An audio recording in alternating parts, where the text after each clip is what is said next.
This is what's happening.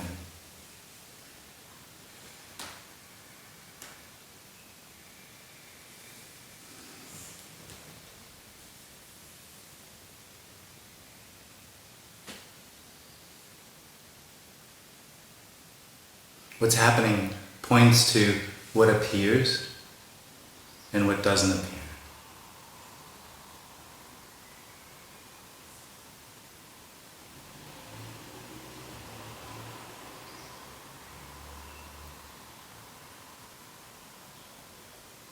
It points to the fullness of everything that's perceived, although perception is a story.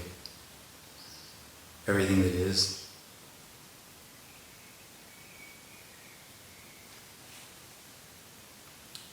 For the experience of the individual, everything that is solid, it's real. It's in the relationship to me. I know what it is, I know what's happening. That covers over what's happening as emptiness.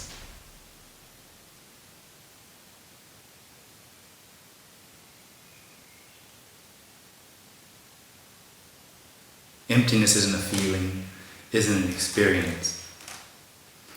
Saying emptiness points to the loss of an experience, the loss of knowing what this is.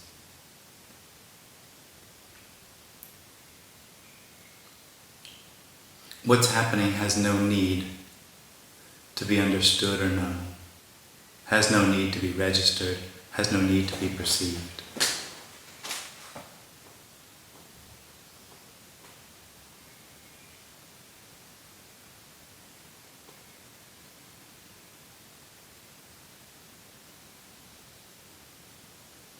What's being shared here is radical,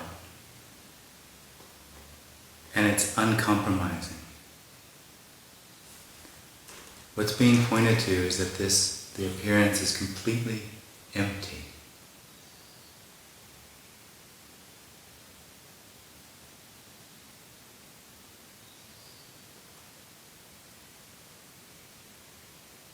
Being empty, there's no comparison, there's no other. There's no separation.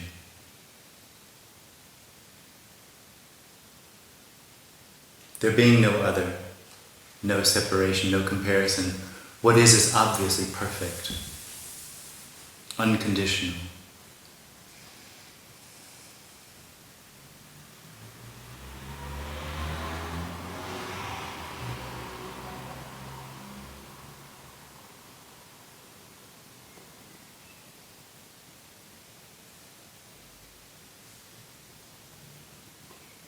Within this perfection arises the experience of being an individual.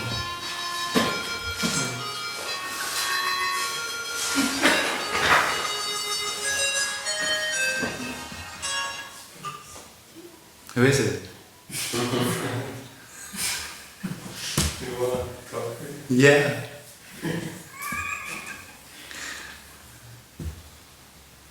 I mean, just imagine somebody picking up the phone and hearing what's being said here. It's extreme. It turns the entire experience of seeking, it turns the entire experience that one has of what this is, turns it around, turns it inside out. Turns it so inside out that it doesn't make sense anymore. Making sense is dependence of the individual, that its life makes sense. This doesn't need to make sense.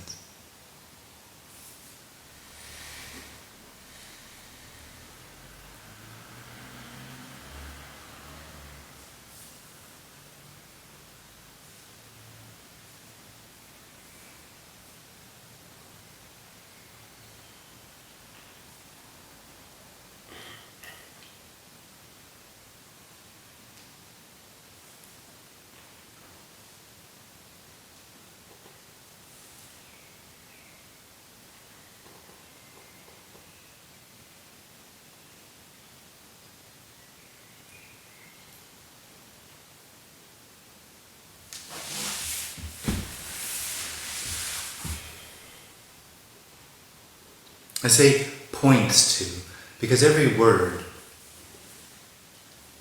arises or appears as something particular, as something fixed, as something knowable. And in the same way as the individual hides through its need of knowing what this is, that pointing, that word, hides that that word is everything. It appearing as particular, it appearing as understandable, it appearing as something, hides that there is only everything. There's no way to say everything. The word everything isn't everything.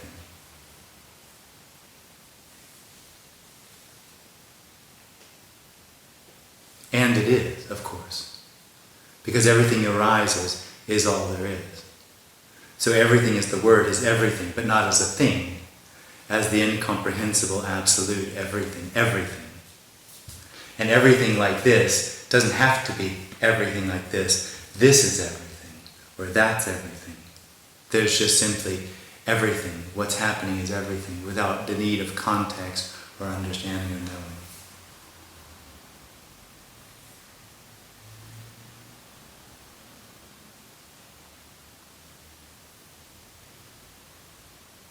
The biggest challenge for the individual seems to be the need to know. The need to know that this is everything. The need to know that there is only wholeness. The need to know that there's no one.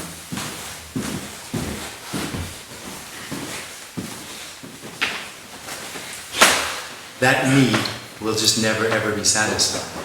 It's just never fulfilled.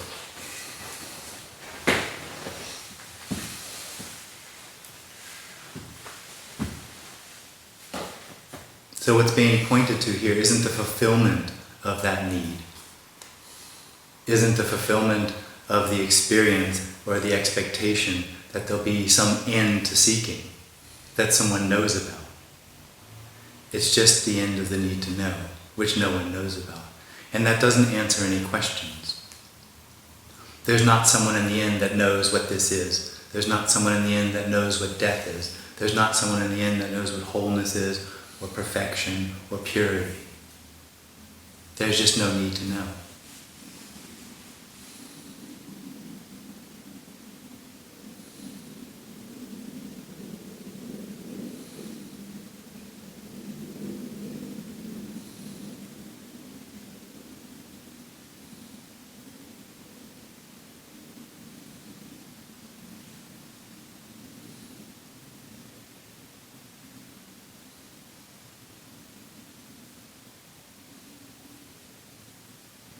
And that's not a suggestion that it's better for there to be no one that knows there's no need to know.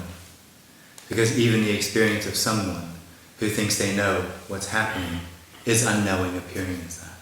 So there's no suggestion that that needs to be changed, or that what's being said here is a better this than another this. That's not what's being suggested.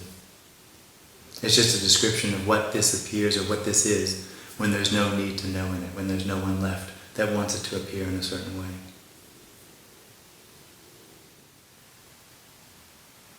What can you say about decision making and sense of control? Like, is this it? Although for me it seems like to be personal, someone is deciding or controlling something, but from your perspective, how it looks like? The experience of the individual is illusory, there isn't one. And it's out of that that arises the experience that someone has free will, that someone makes choices. The experience of a choice is the experience that something else could have happened, that there are actually two what is. There aren't.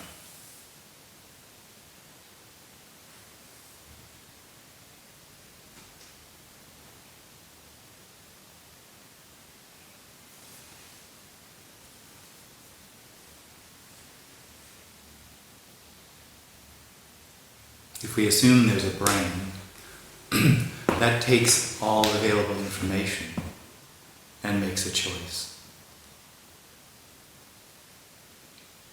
There's no way for the individual to know everything that's happening in the brain. It's impossible. Just like it'd be impossible for the individual to make the rain stop or make a bird fly. or to create all of this which is appearing.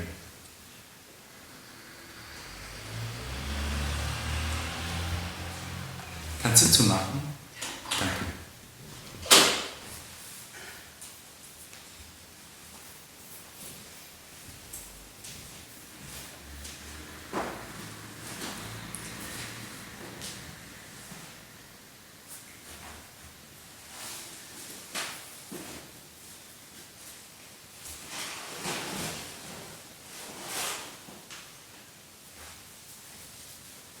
The experience that you said that I make a choice is an experience that there's something in here, in the body, that looks out of the eyes and listens. That's not happening. That experience happens, but the claim of what I experience, that claim what that experience says it is, isn't true. What you're suggesting is that there is only one what is, like there are no other choices. Well, that's just pointing out the fallacy, because the point that's really being pointed to is that everything is empty. So the logic that the individual lives in, it falls apart on the edges. And that can be pointed out rather easily by saying there's not a second what is, there's no way to know, but it lives in the world of knowing, if another choice could have been made. But that's the world it lives in. It says I could have taken tea, but I took coffee instead. That's an illusory world. But what's really being pointed to is that complete experience of the individual that says it's looking out of the eyes, or listening through the ears, or making thoughts, or making decisions, is illusory. It's not doing that. Some traditions call it destiny, but that's also for the individual. Well, that's one way of actually undermining the individual.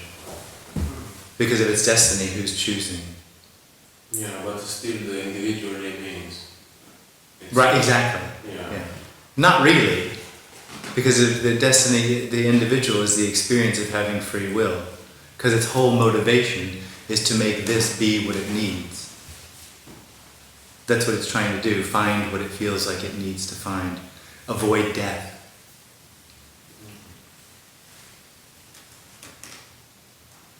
Destiny means it doesn't have any free will. So that really does undermine a big part of the individual. Do you know what I mean? Which part? The part of free will and choice. If everything is destiny, there's no one that has free will and choice. The mind plays games, like it says what has already happened was destiny, but in the future, like I may have the choice to choose this or that. Again, I will choose according to the destiny, but still, like at that moment, I feel like I have that choosing. That's the dream. ability. Yeah. That's exactly the dream. Yeah.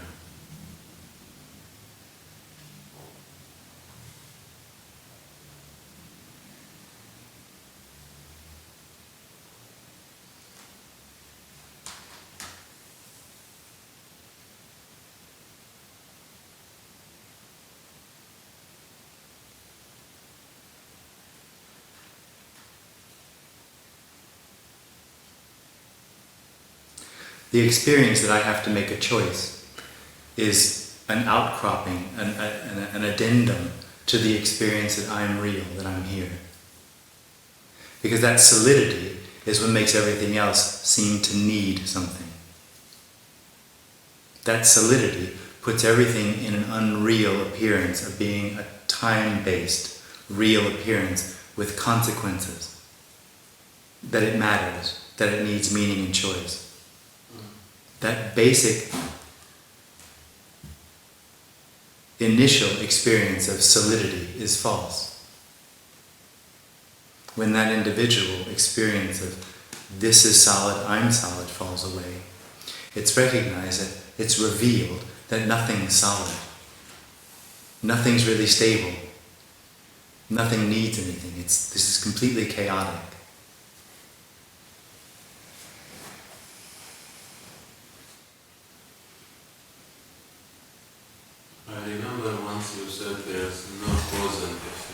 Yeah. And for me that was like mind-blowing, you know. I mean, It doesn't make sense. yeah. Yeah.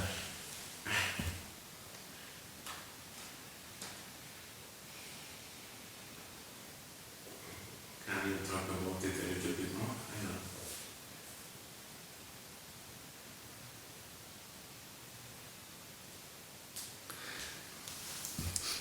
The short answer is that there's nothing happening. So because there's nothing happening, there's no cause and effect.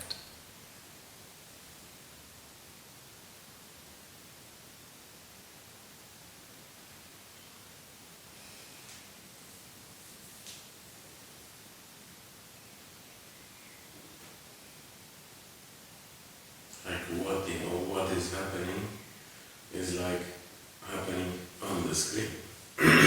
On the screen, Yeah. but there's no screen. On a screen, you'd have somebody looking at the screen.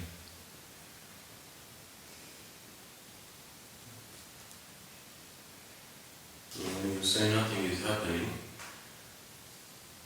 like the logical explanation that I can come up with is I imagine a screen and what's happening on the screen is not actually happening. That's Right. why it's not happening. But that for me is much too superficial for the reality of it. It's the same experience as free will and choice. There's a solidity that makes the appearance and the appearance of apparent time seem real, and therefore consequence seems real. What's happening seems real. My life is real, and therefore I need meaning and purpose in my life. And therefore there are consequences. Death, for example. But when there's nothing in here, which isn't an experience, it can't be imagined. There's nothing anymore is consequential.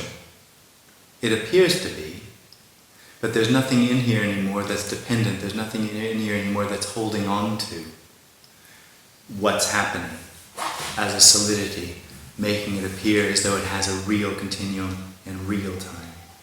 It's obvious when there's nothing left that there's just the appearance, and that can appear as time and appear as consequences, but those consequences have no consequence. And again, you can point to it in a logical way that the brain can understand, but it's just so superficial. But if you imagine the entire world just being blown up to where there's nothing left, what happened? If there's no one left to remember it, and nothing left of the experiences that have apparently happened on the earth, and the entire earth is just annihilated, what happened? What's left? What are the consequences to all the little lives and everything around it that seem to happen in the experience of the earth? Nothing. Because there's no one and nothing left to know about it. That's very superficial, actually, although it sounds very dramatic. It's very superficial to the reality of what this is when there's no one in it. It no longer needs the entire world to disappear for there to be nothing happening, or no consequence, or nothing ever happened.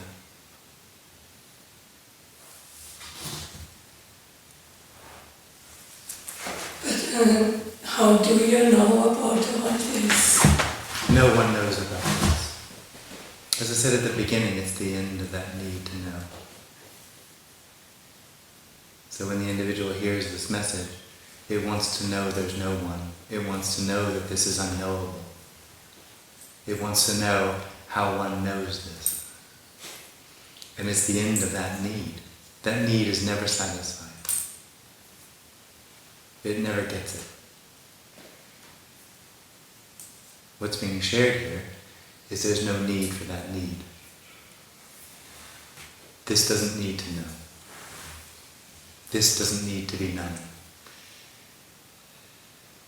The need to know it makes it appear as though it's something it's not. It doesn't need that. It is what it is.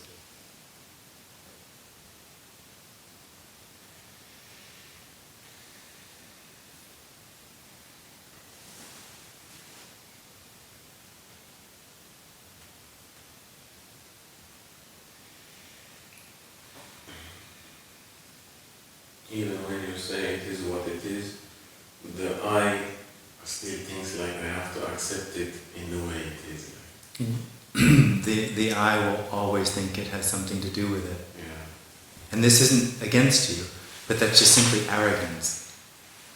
That this needs something other, that this needs something else. Mm-hmm. But the I is simply just what is appearing as I. It's actually also empty. It has no reality. So it doesn't matter. It doesn't have any consequence. The dream of consequences has no consequence.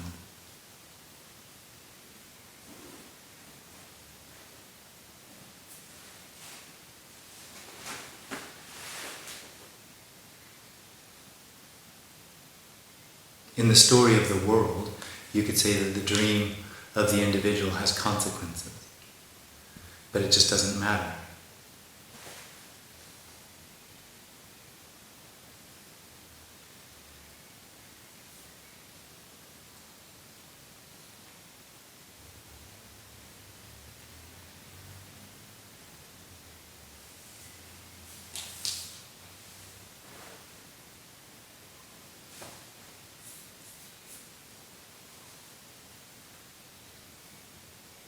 It's very subtle. Not logical. I do something to get a specific result. Yeah. That's the dream.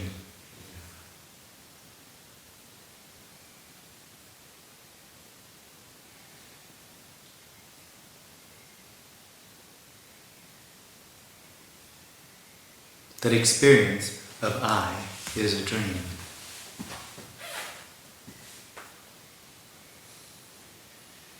And then everything that seems to appear out of that is just part of the dream.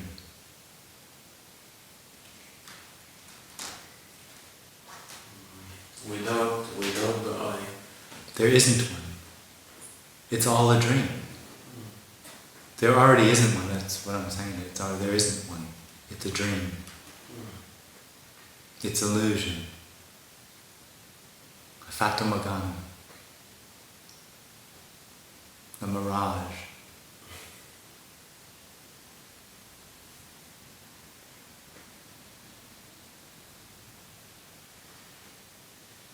It seems so real. What I'm talking about is impossible to believe. Positive. To believe.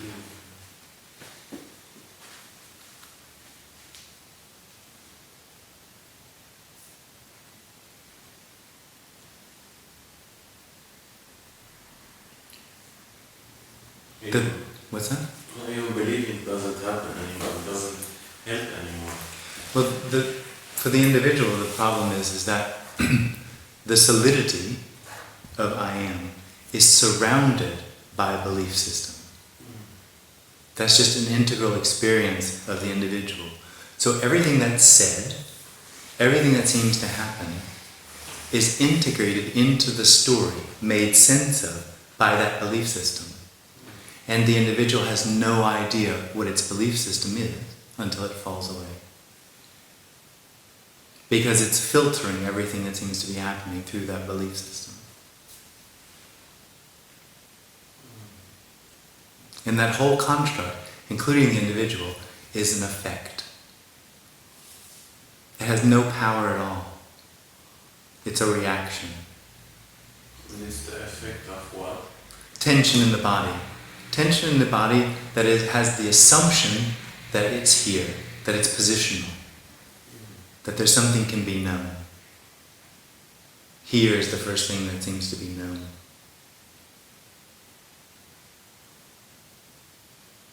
So tension plus intellect. Tension, yeah, intellect, the brain, If you talk to neuroscientists, they'll tell you that there's a network of activity in the brain that has the assumption of I.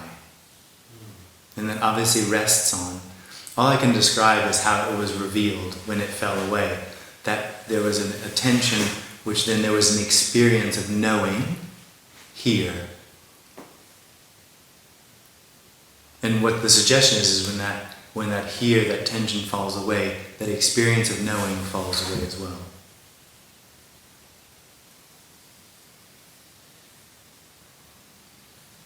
And then for the first time, everything is what it is. Until then, everything fits into that belief system of need that the individual is. Everything that's being perceived by the individual fits into that belief system, and so it can't be, it's not actually what it is. It's seen through a veil of knowing or understanding or belief.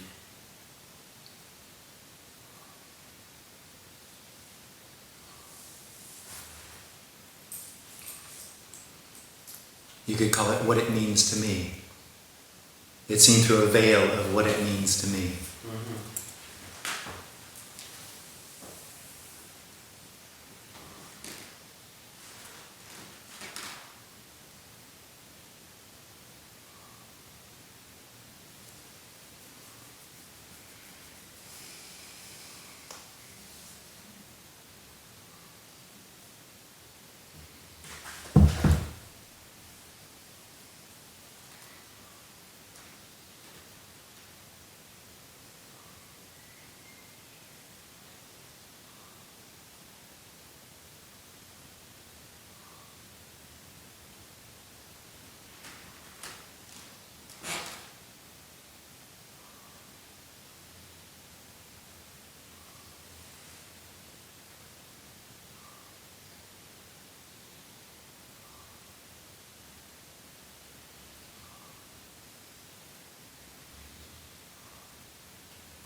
Space is also not real.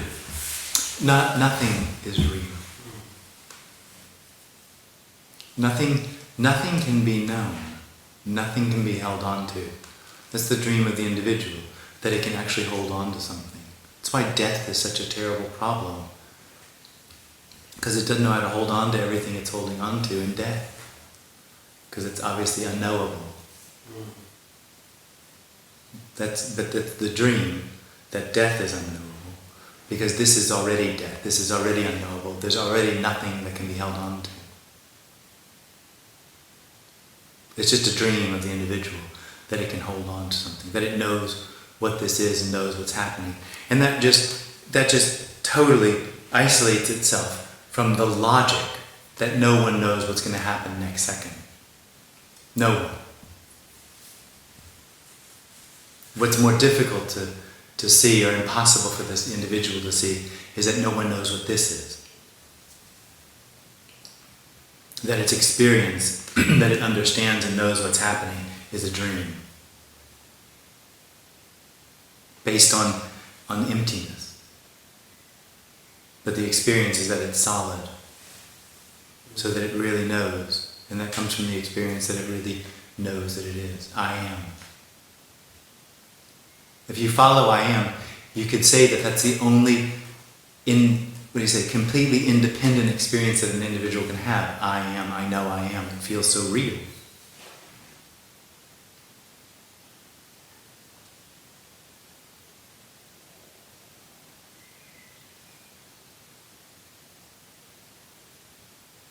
It's not real. This is emptiness. That experience of I am being real makes everything else, because it seems to be known, and it's no longer seen for what it is, it can no longer be what it is, it also has a sense of it being dead. And that's the seeking energy of the individual. It's looking for life, it's looking for being alive, which it can't ever find. Because this is the aliveness it looks for, which is covered over by the experience of knowing what this is. So it just keeps seeking. It seeks in what it's looking for.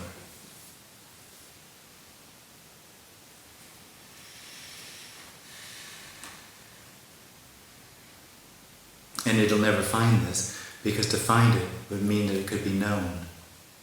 And this is simply unknowable.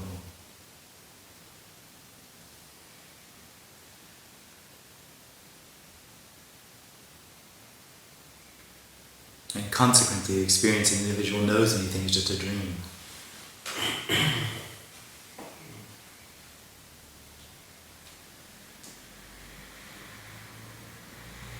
So the experience that I know I am, I know I have free will and choice, I know that this is meaningful, I know what needs to happen, or I don't know what needs to happen, is all a dream. I know what's good, I know what's right and wrong, I know what's moral, what's not. It's just a dream of the individual.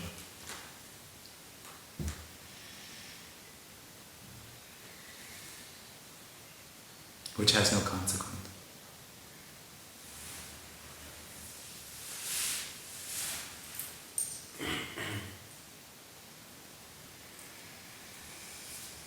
All this seem to happen in the waking state. No, it's the same thing in the dream. Then the individual has the feeling of having free will and choice in the dream as well. Mm-hmm. Yeah. It's all the same.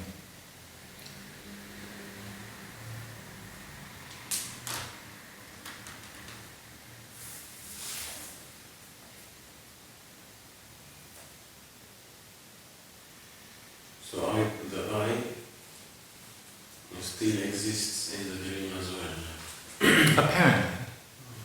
It doesn't really exist. Yeah, I mean, in the dream, it's different. Like, you don't have the sense that you are a body or something, but still, like, there's a you, a seeing point, like, which is looking towards something else. And it feels like really, really. So what's being suggested here, what's being pointed to, is that experience of looking is a dream. That experience doesn't happen anymore when there's no one left. Perception is a dream. Perception is a story, is an appearance. That says there's real space and time, there's real position. That all arises out of the experience of here, which is knowing. So the position of the I is inside the body until the contraction is no longer there. There's no position when there's no contraction. Yeah, until the contraction disappears, Yeah. the position of me, I, Yeah. is inside this specific body. That's the experience. There isn't actually an inside. There's not actually a here. So those are all just part of the dream. Here, perception, knowing, are all arising, are all things. The individual things. It makes things out of everything. Because only then it's in relationship and can know what they are. When the individual is no more, there's no more thinging. There's just everything, which isn't a thing.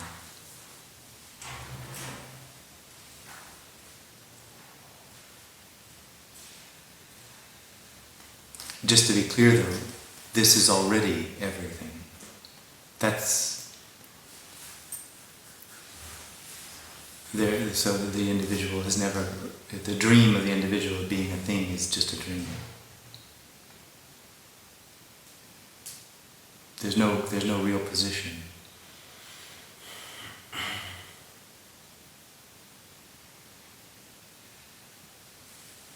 And of course, that's not something that's known.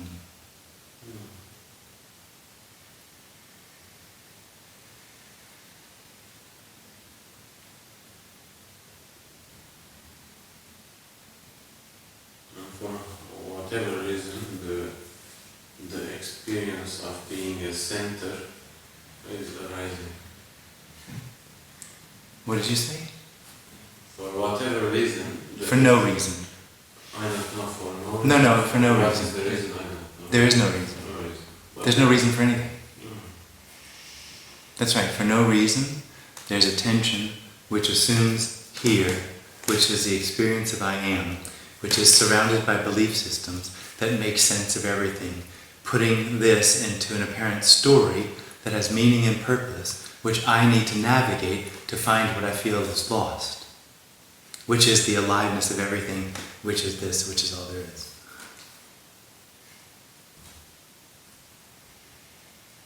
It's looking for what already is, Yeah, absolutely. but looking through its own filter, right? Exactly. Trying to overcome the need that arises through the experience of knowing what this is.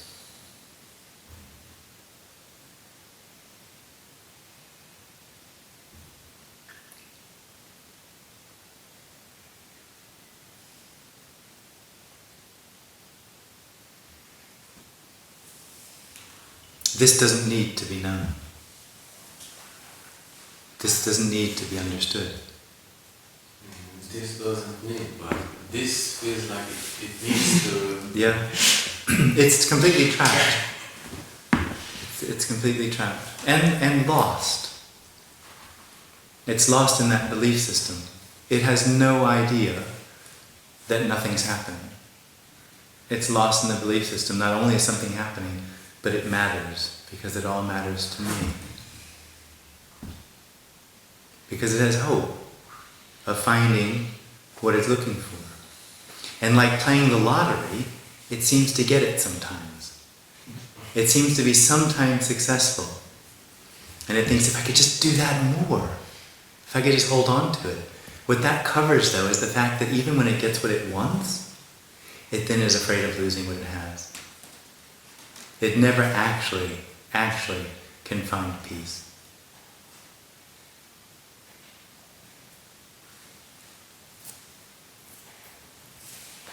That's why nothing works.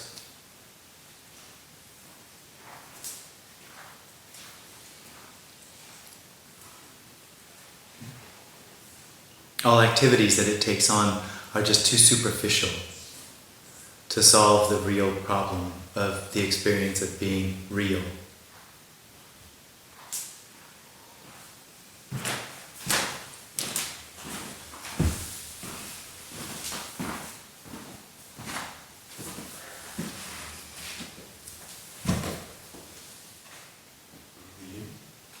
Is effort personal?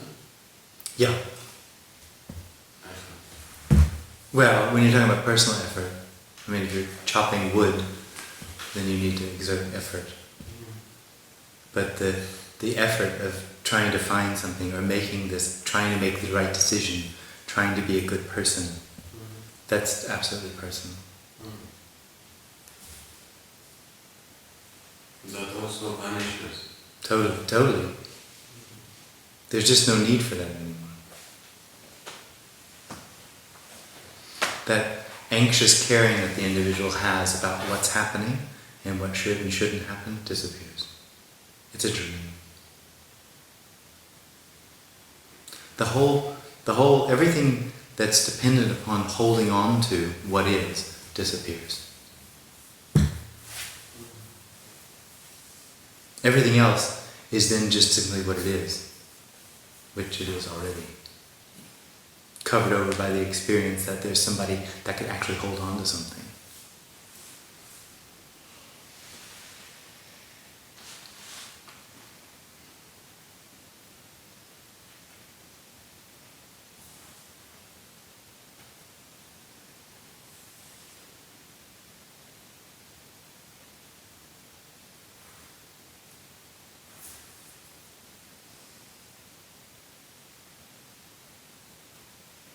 It's a little unfortunate talking about this because it sounds great. You know, it sounds good. It sounds like it'd be better than being an individual. There's just no one there that knows about it. I use the comparison of, have you ever had a toothache? Because having a toothache can really influence the entire experience of what's going on. But when it's over, nobody remembers their toothache, although it completely ruined their day or their month or their week or whatever. But when it's no longer happening, nobody remembers it anymore. And it's a similar way when the individual's gone. Nobody knows that nobody's trying. Nobody knows that there's only what there is. Nobody knows there's nobody. Nobody knows that everything's free. Nobody knows that because it's just the way things are. Just like when there's no pain, that's just the way things are. So nobody gets what's being shared here. It's like something becomes normal. It's less than that. It's a little bit more profound than that. There's no one to know. Because it's obviously not normal when we talk about it. So this doesn't know anything about what we're talking about. But when there's the reflection and the conversation going on, but there is something here that thinks that is just awesome. That's just fucking amazing. That's awesome.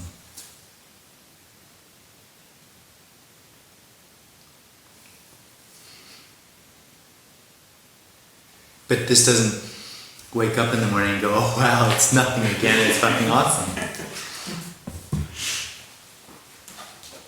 Just like nobody wakes up 10 years after a toothache and goes, thank God there's no toothache. But one can still remember toothache. Absolutely. How it was. But the point is you don't. Yes. You don't think about it. Yes. And in the same way, when the individual is gone, no one thinks about it. There's no one left to think about it.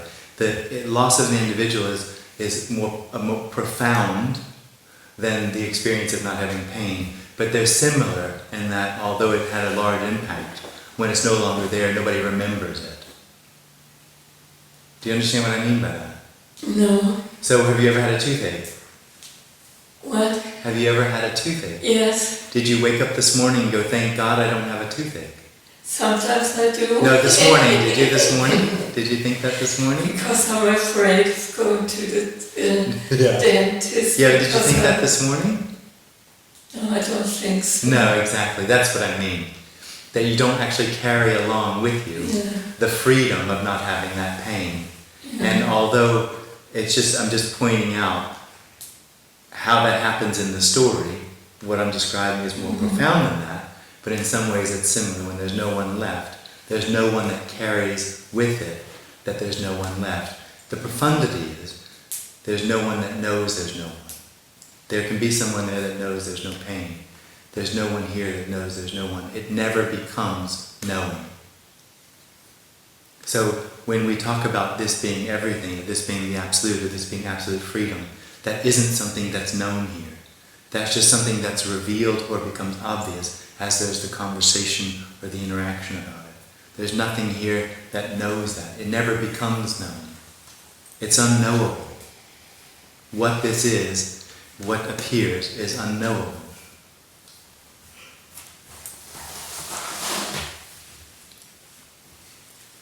And are you talking about the same like my Meister Eckhart talked about?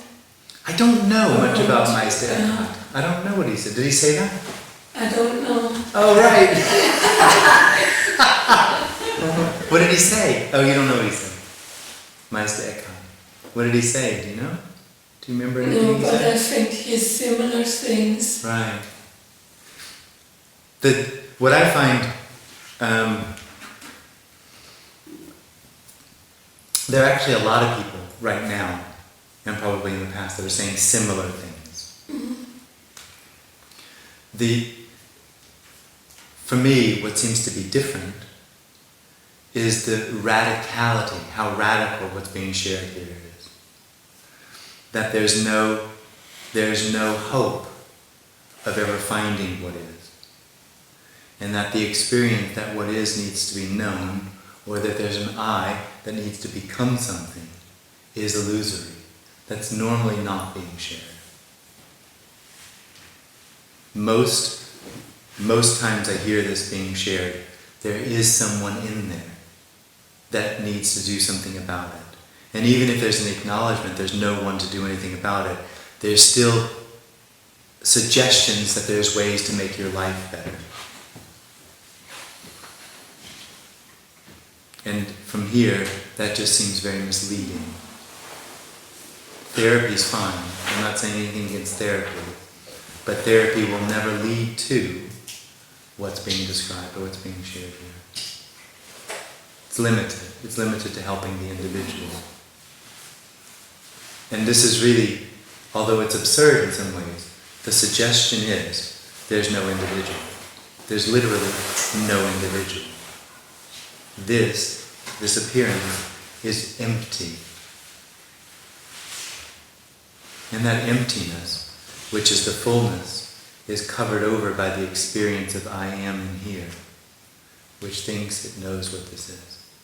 It doesn't. It doesn't even know what it is. Can't be found, the I am.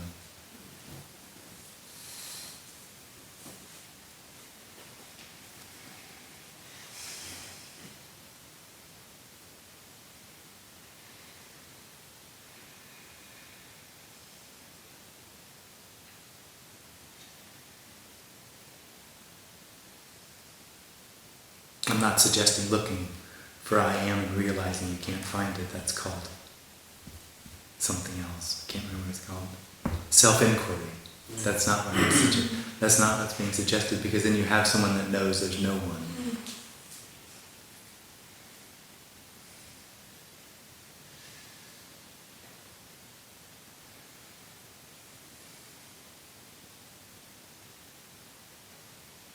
Psychic pyrotechnics.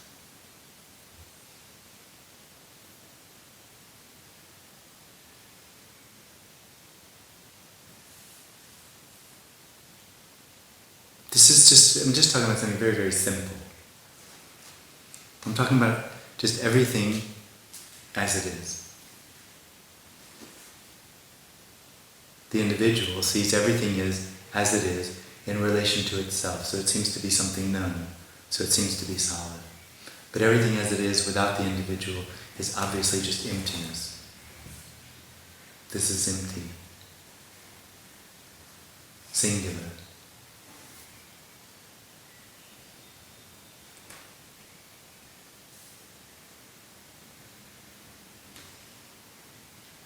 From there, this body looks to be or feels to be real or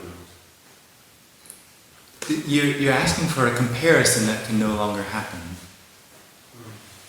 The individual lives in a world of comparison. That's real, that's not real. This is now, that was then, this will be tomorrow. That no longer happens.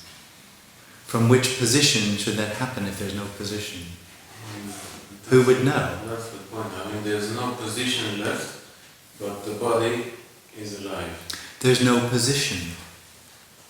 But to say the body's alive, what you're doing is you're making an object of something. The suggestion here is objects are appearances that have no reality. They're not solid.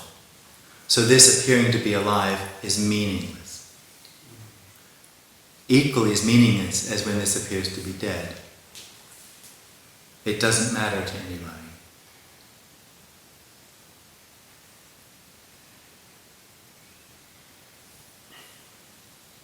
When it's alive, it may suffer today. But you're into a story now.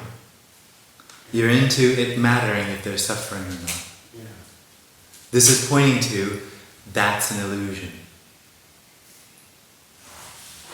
There's no way to work this out. There's no way to hold on to it, to know it. We just won't get anywhere with that.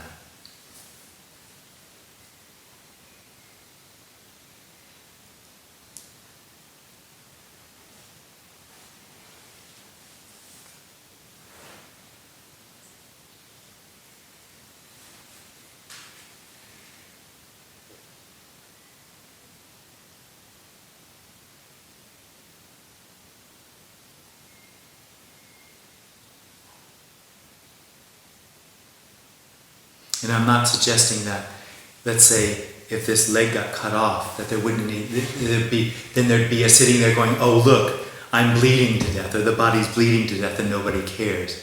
There would still be whatever happens to deal with it or not to deal with it. It's just going to be what's happening. It doesn't have a story attached. The story is a dream, and without the dreamer there's no story.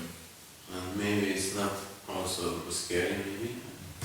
It doesn't, that's not the point. The point is it has no context, it's just what's happening.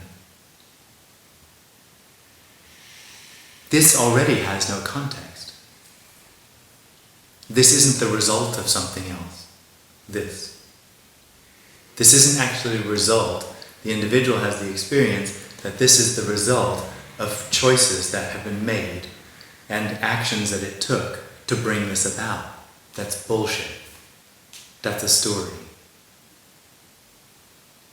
Those actions and the choices are this appearing as that.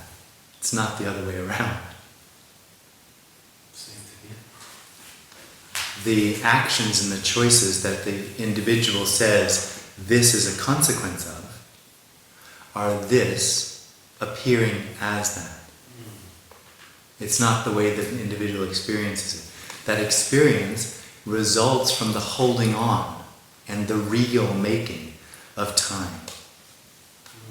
When there's nobody left real making time, there's no consequence, there's no continuity. There can be apparent continuity, but there's no dependence on it. This is everything. It's not moving, it's not going anywhere. It didn't come from anywhere. Just what is appearing. The problem for the individual is what appears is the result, the experiential result of perception. Meaning it's real.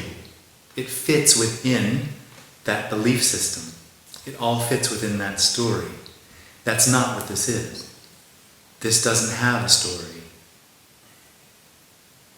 The story of the individual isn't real. It's an appearance, but it only functions for the individual when it's experienced as real. It's obvious, when there's no one, that any apparent story is just an appearance of what is appearing as a story.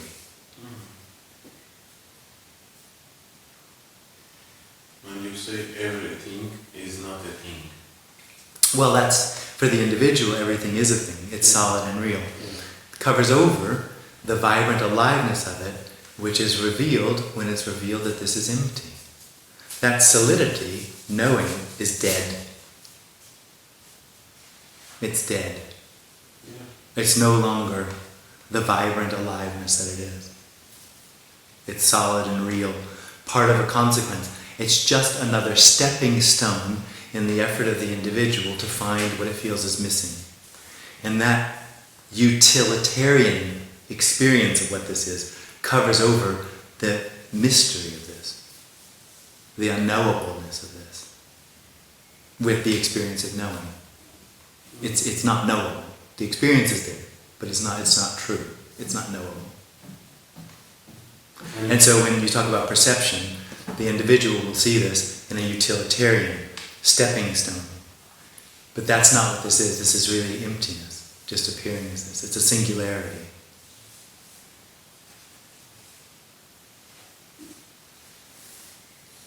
And there's no context to this. And the individual will say, but I can see a context, but there's no context to that.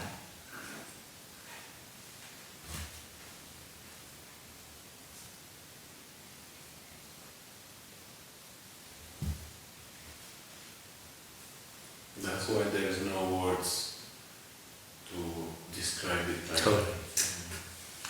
Totally.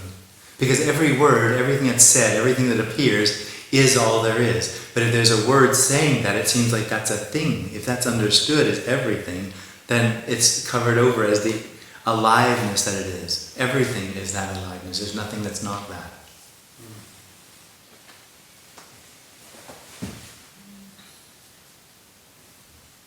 And putting that in a context is taking away that aliveness from the individual.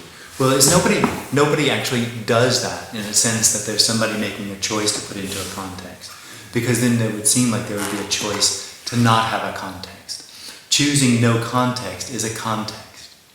This is more profound than that, what's being shared. It's more profound than someone knowing there's no context. The individual is context. The individual is seeking. The individual is real. That's just the individual. It's just a part of, that's what it is. So there's nothing, no objectifying that to change it in any way.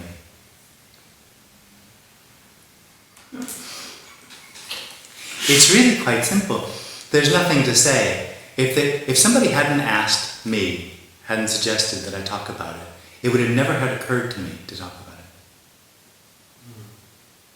When this comes up and sits here, it's always clueless on what to talk about or how to talk about this. Always. How could you say? It's so obviously unspeakable. This is writing a book, right? Or writing a book is happening. Every time I read it, I think that is just bullshit. It's just bullshit. You can't print that. It's because those are words. And the words can't ever say what this is. It's this. It's not a word. It's this.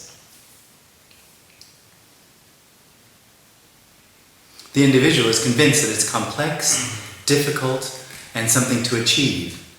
And it's too simple. It's not too complex. It's too easy. It's not difficult. And nobody achieves it. It's never achieved. It's the end of the need to achieve anything. But the individual thinks, like when you say it's this, the individual thinks that it has to return to at least to one of the five senses to... Exactly. What it can't recognize is there's nothing else. It thinks that this is exclusive. That this is something other than. That it can be this or not be this, like now. Ooh, I have to be now. The point is there is only now. There isn't anything else. Whatever seems to be happening is what is this, is now. There's nothing else. That's what fucks the individual, because the individual lives in something else. So that's how it can have a now that's exclusive. The end of the individual is the revelation.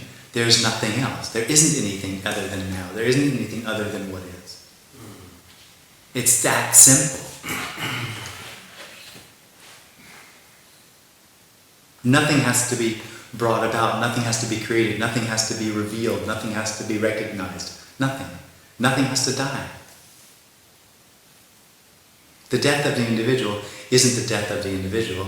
The death of the individual is the death of a dream that there's something else. Nothing dies.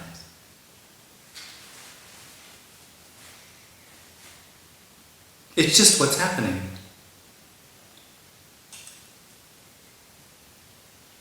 Perspective is... No, there's no perspective. The individual has a perspective. Yes, that's what I mean. Oh, right, yeah. Because the individual has the feeling its existence is always there, but this is always there, and sometimes there pops up an idea of being an individual, but that's not It's an experience. It's an experience. Yes. The experience of being an individual. And in this bubble of experience, there is a belief I'm always there. The experience that I'm always there. And what it can't recognize is that's what's happening. And that's just an illusion because it pops up and falls down. Yeah. Yeah.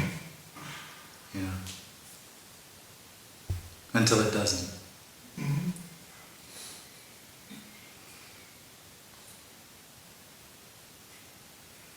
And when it doesn't anymore, it never did. Because they dreamed that there was something else, what you're saying, that something really changes. That's obviously not happening. It's just an appearance.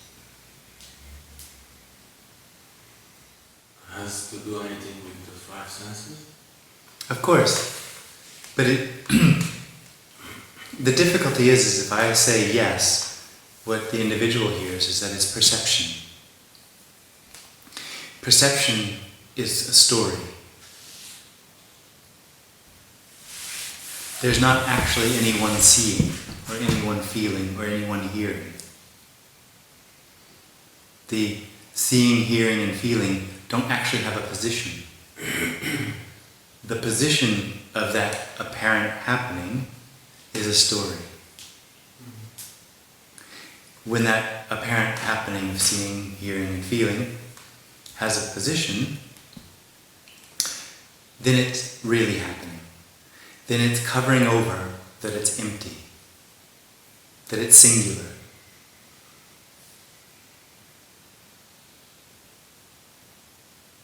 So, yes, it's sort of like perception, but it's not perception. It's perception before anyone knows perception.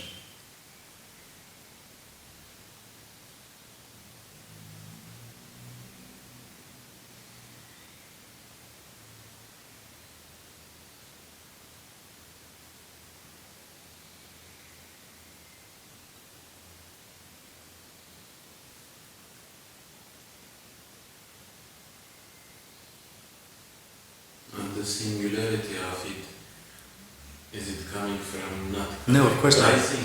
It's not coming, it's not going. The singularity, movement can only happen if there's two things.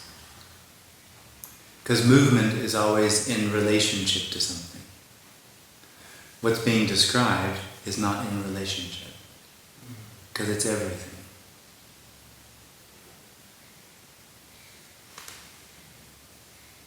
So it doesn't come from this doesn't come from anywhere. And it's not going anywhere. Or is it clear because the categorizing stops? Absolutely.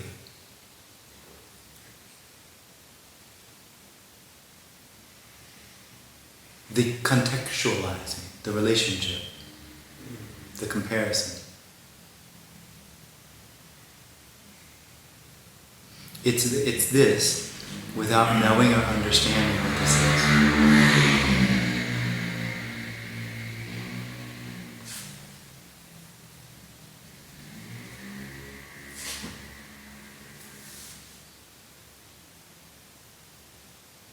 So when there is no me, nothing tries to know or understand anything.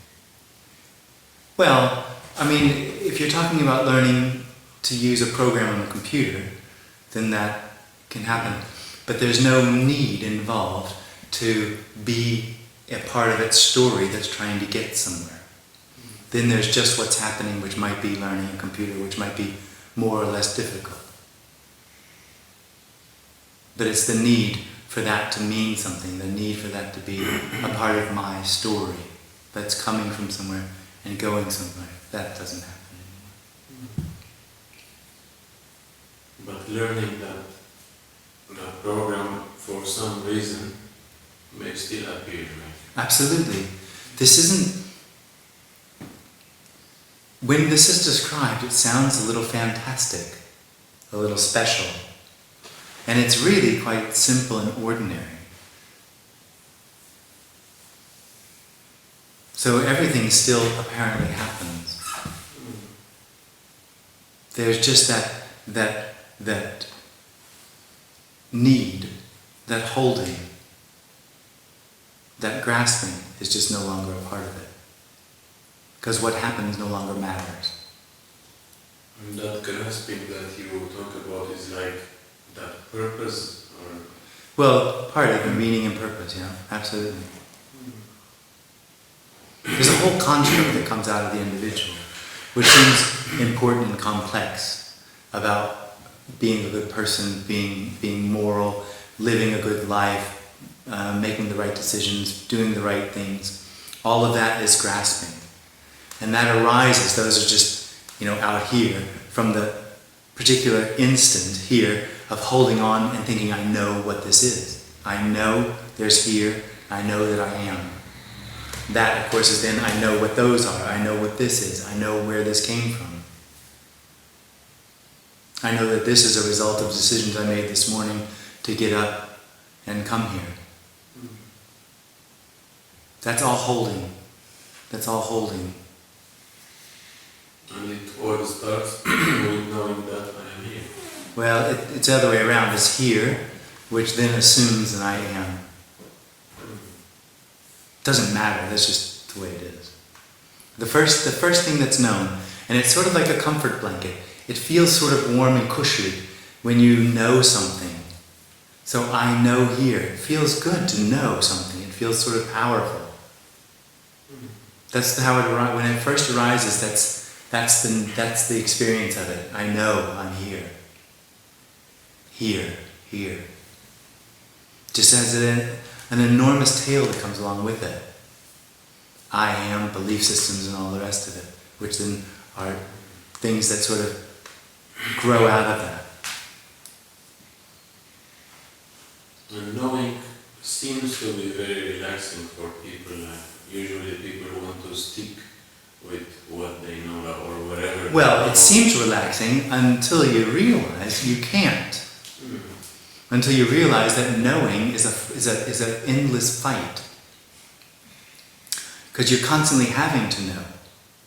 You're constantly having to know, I am. You're constantly having to check how I'm acting, if I'm acting the right way, if I'm having the right beliefs, if I'm making the right choices. That's all arising out of knowing, out of being real. And the suggestion is that you don't know that. You don't know here. Here as a real position is an illusion. If you're looking at it, you say you look at it with your eyes, right? You said that earlier today, I'm looking at it with my eyes. Where is that looking actually happening? How do you know it's in the body? How do you know that looking doesn't happen here when seeing happens? Where is looking exactly? How can you be certain that it's in the body? You can't. You don't know where it happens. There's just an assumption. Because it makes logical sense. Because it's part of the experience that it happens in here. But if there's a question about it, look in a mirror once. What's looking? Is the mirror looking? Are you looking? Where is that happening? You can't identify it. In the same way as you can't identify I am where it is. It's the belief of the story. No, it's the problem for the individual. It's an experience. No, I mean, it is the whole construct of knowing. In the story, you know that if someone goes blind, that those eyes are not seeing anything anymore. And because you're seeing that, so it must be the eyes. It must be coming from inside here, and this sees the mirror. So it's all logic. It's not a belief, it's an experience.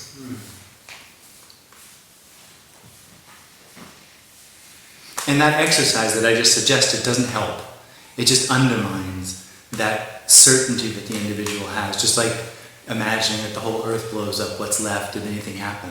It just undermines that certainty of the individual, but it doesn't actually get rid of it. Those are very superficial pointings, because the profundity of no one is just unbelievable.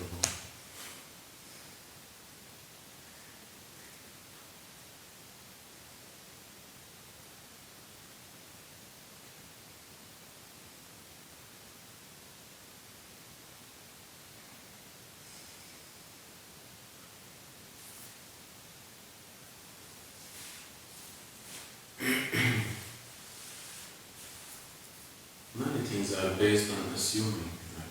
Whenever another body looks at you, But it's not. It's not assumption. It's based on an experience. If it was just an assumption, you could stop assuming. And that's just, it's so much deeper and more intrinsic. That it's not a belief, it's not a thought, it's an experience. And the basic experience that makes time or what's happening seem real is I am real. I can know I am. And that's the dream.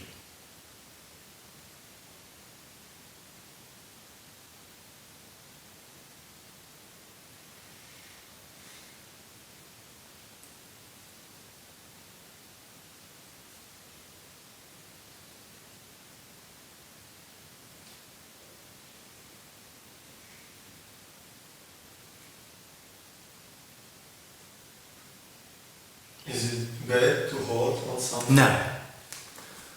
The dream of the individual is a dream. It has no effect. It doesn't make any difference. It doesn't matter.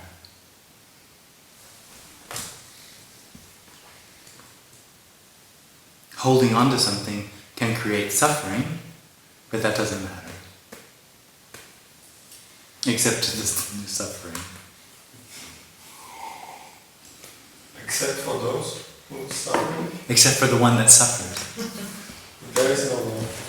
Apparently, there is, It's until there isn't. Huh? It's a dream. It's a dream, yeah.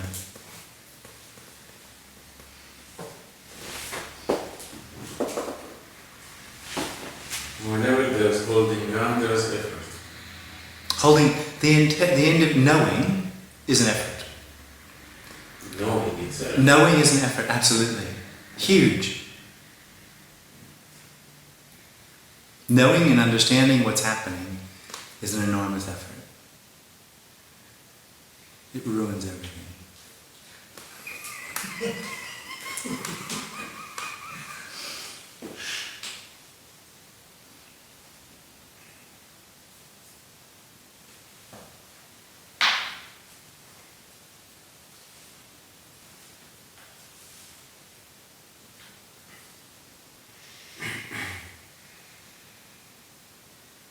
It isn't good or bad.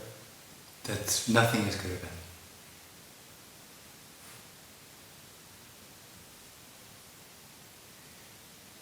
Good and bad are just parts of the story that the individual has to help it find what it thinks it's lost, or what needs to be, what it feels is missing, the aliveness. It uses good and bad. So it says, in my life, it has a story of what's good, of how to find what the aliveness that it's looking for, the freedom that it's looking for. And it thinks it is going to find that through knowing what's good and knowing what's bad.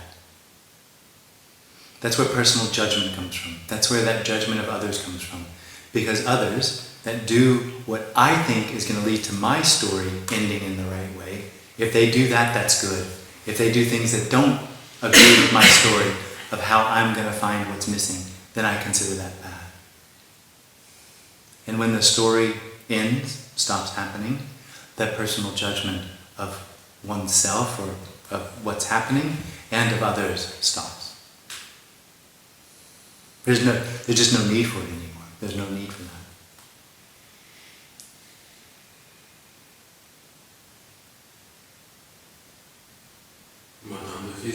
level, like... The physical level is a story. But on that story level, is there still like good things and bad things? Well, for the body, this is a story, right? But for the body, what hurts seems to be avoided, and what's good seems to be attracted. So that still goes on. There's just nobody in there trying to work it out. It's just very simple.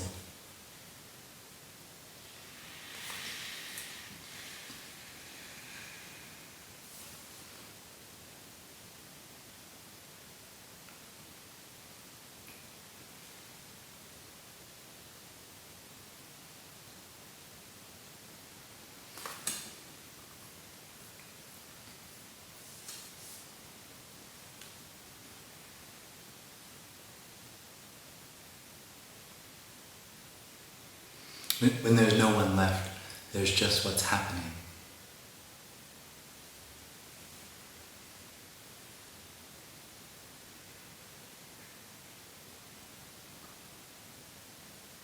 Also, when there is the illusion of being someone, it's also just what's happening.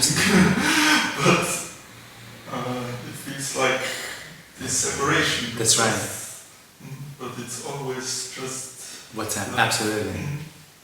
That's why when it's revealed, part of what happens, part of what's revealed, is it could never be any different. How could it ever change? And then whoop, the individual's back. It's like, oh, it feels different now. It's not that. Because of what you just said. That's what I meant with, it's a somehow a wrong perspective to think the understanding and looking on the world is real, but it's just apparent. Yeah. It's not wrong but as far as right and wrong, but it's illusory. Yeah.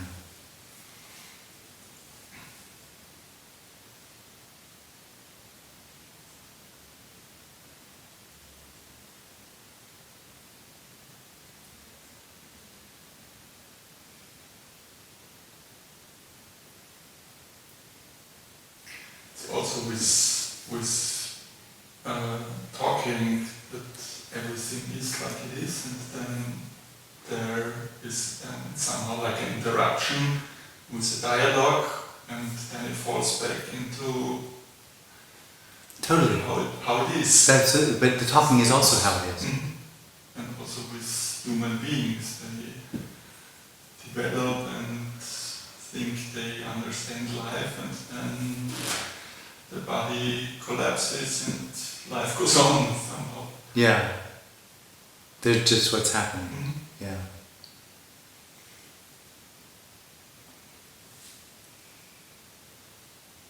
Oh, apparently.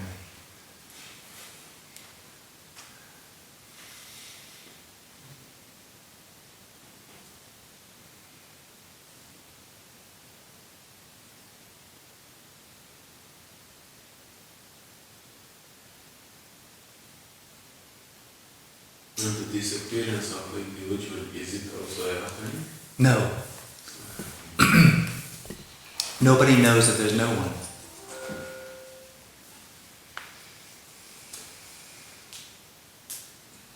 It's a loss. Yeah. And this loss is nothing happening. It's the end of something happening. Okay. It's the end of an illusion, because when it stops happening, part of that is the recognition it didn't happen, that the claims that the individual had on what this is are false, are not true. The claims that there's duality, the claims that there's here and there, is a dream. It's not true. It never happened. So when it stops happening, it never happened. It was a dream. In the same way that it's seen that nothing is happening. Well, nothing is happening is the end of the individual. Because nothing's happening is the revelation that everything is empty. There's no separation. There's no duality.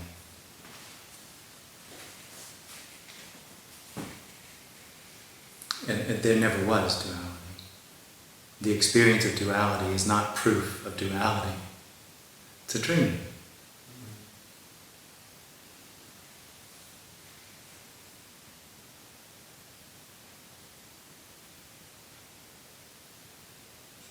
But a dream is something, if I wake up, then I know it was a dream. Exactly. And you continue to dream that I am real. That I woke up. Mm-hmm. Yeah. So there's a difference. No, there's not. Same dream. I woke up. The dream.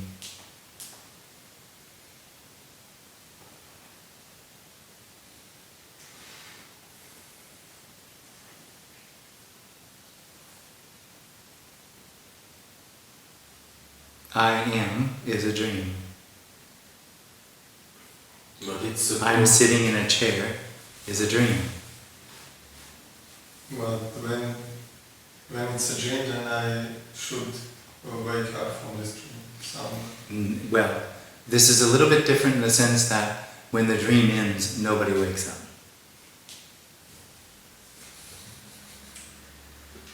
It's the end of the dream. Nobody ever gets what's being shared here. If it's It is already. This is already the aliveness, the absolute. Let's look for it. This.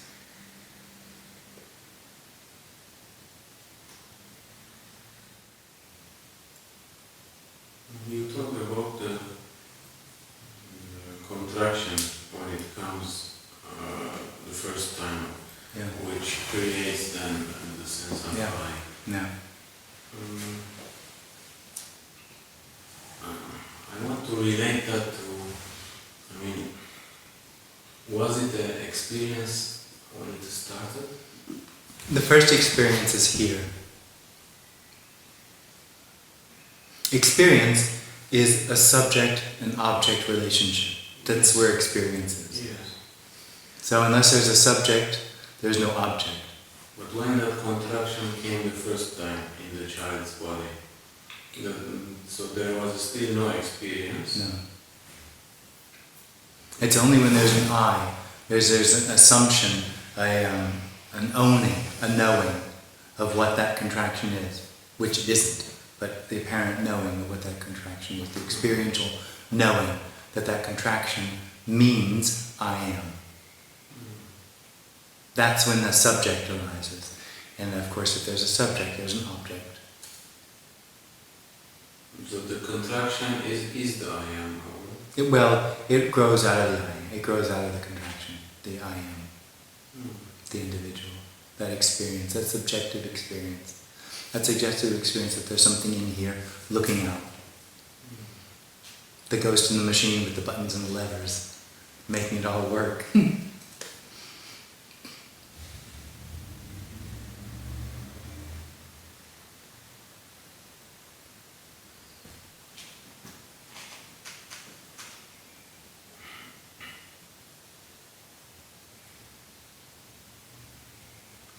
None of this is seen for what it is until it falls away. So until the individual falls away, no one sees the individual. Until the contraction falls away, no one has any idea what it is. It's much more intrinsic and profound in its complete. Then the individual takes this thing completely into itself. It's completely one experience.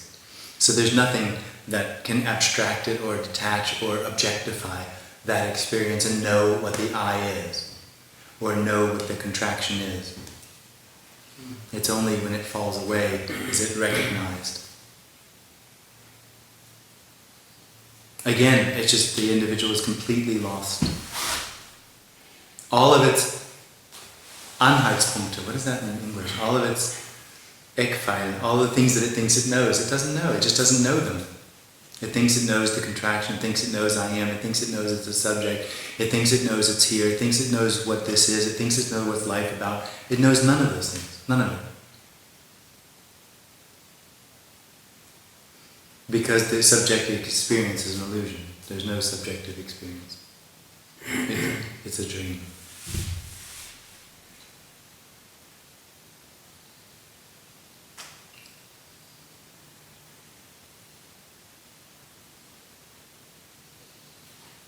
Very resistant illusion. Persistent, yeah? Yeah, they're very persistent, yeah. Apparently.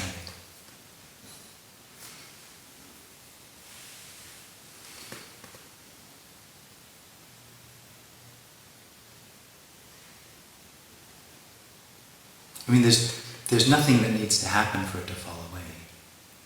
The individual is waiting for an experience to know that it's no longer there, or to reveal everything as it is. There's no need for that. That's just part of the dream that something needs to happen. Nothing needs to happen.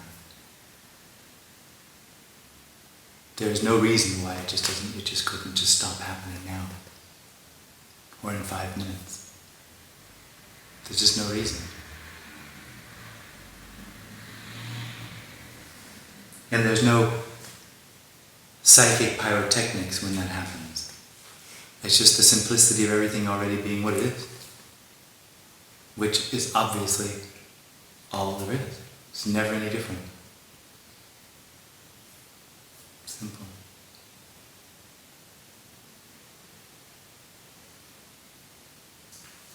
But no talking in Vienna, this is my area. No, I'm just kidding. Don't want any competing meetings going on. I'm just kidding.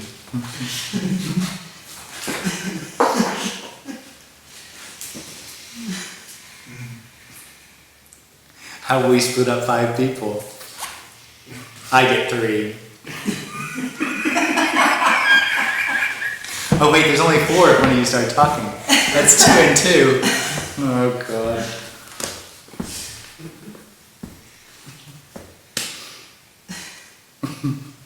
Maybe the other ones are by Andreas Müller. Yeah. Is he here today?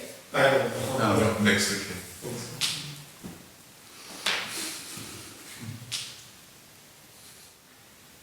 When the knower is an illusion, then the known is also illusion. Absolutely. And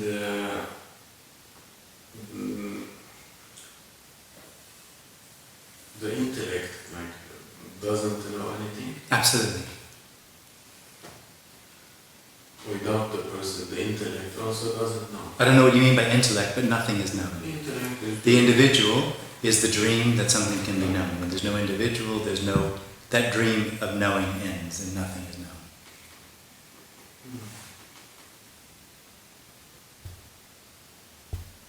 The confusing part for me is the intellect. There is no. What do you mean by intellect? Thinking what makes the human different from the animal, the intellect. A complex brain. Yeah. So that complex brain can still know something or not. But that's a function. That's a story. That's something else. That's not the experience that apparent knowing is personal. So this knows how to get home. Apparently. Well, let's see. But that's not the knowing I'm talking about.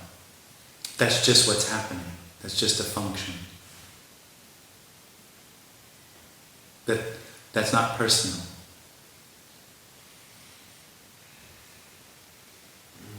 For me it seems impossible to see the difference between the personal knowing and non-personal knowing. Oh, well, I'm sitting on a chair is personal knowing. Where what my telephone number is not personal.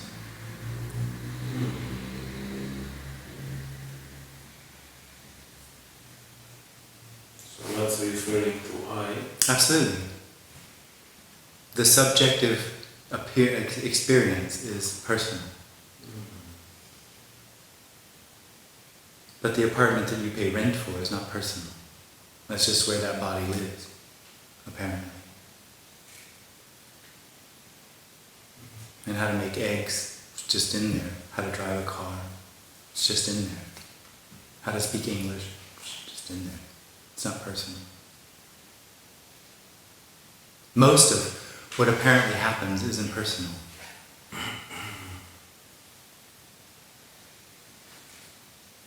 There's only a little bitty bit that takes it all in for itself and says that's all happening to me and I'm so important. I have to go save the world by being a good person.